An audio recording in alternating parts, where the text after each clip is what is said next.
jam. Hari keempat, karena kan kedua dan ketiga dia nako, tidak berhenti, dia berhenti darahnya keluar. Kemudian hari keempat 10 jam.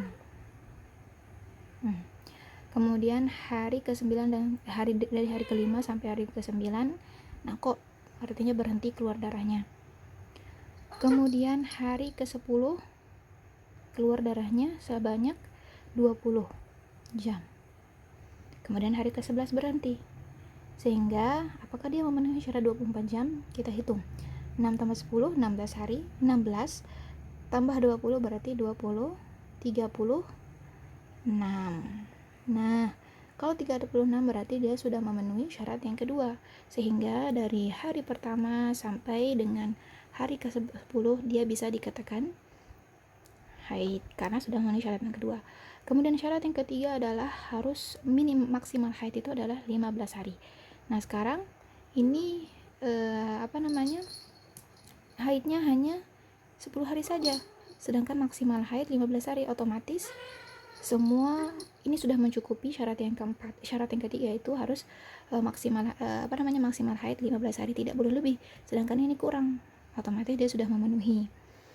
Kemudian syarat yang keempat adalah harus dia didahului oleh masa sucinya, sehingga sebelum hari ini dia harus memenuhi masa suci yang 15 hari. Minimal masa suci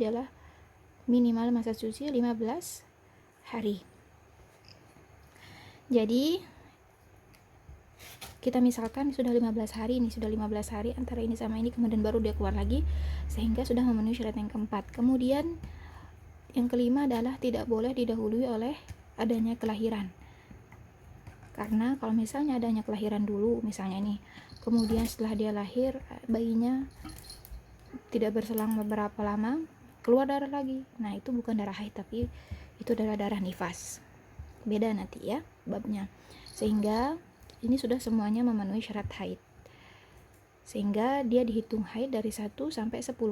Kemudian hari nako ini sekarang, nako menurut qaul sahbi mengatakan nako itu termasuk dari masa dia haid, walaupun dia tidak keluar darah. Sehingga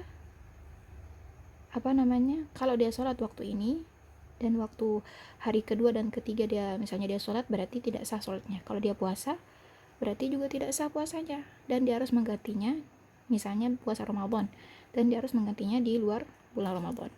Kemudian dan hari ke-5 dan ke-9 juga dia nako, dia tetap dihukumi haid dan mengganti puasa yang ditinggalkan, puasa yang dikerjakan karena puasanya waktu itu tidak sah. Misalnya dia sholat dan puasa waktu itu. Sehingga menurut qaul sahbi, nako ini adalah termasuk dia masa haidnya walaupun tidak keluar haid. Nah, itu adalah pendapat yang paling kuat di antara dua pendapat tadi.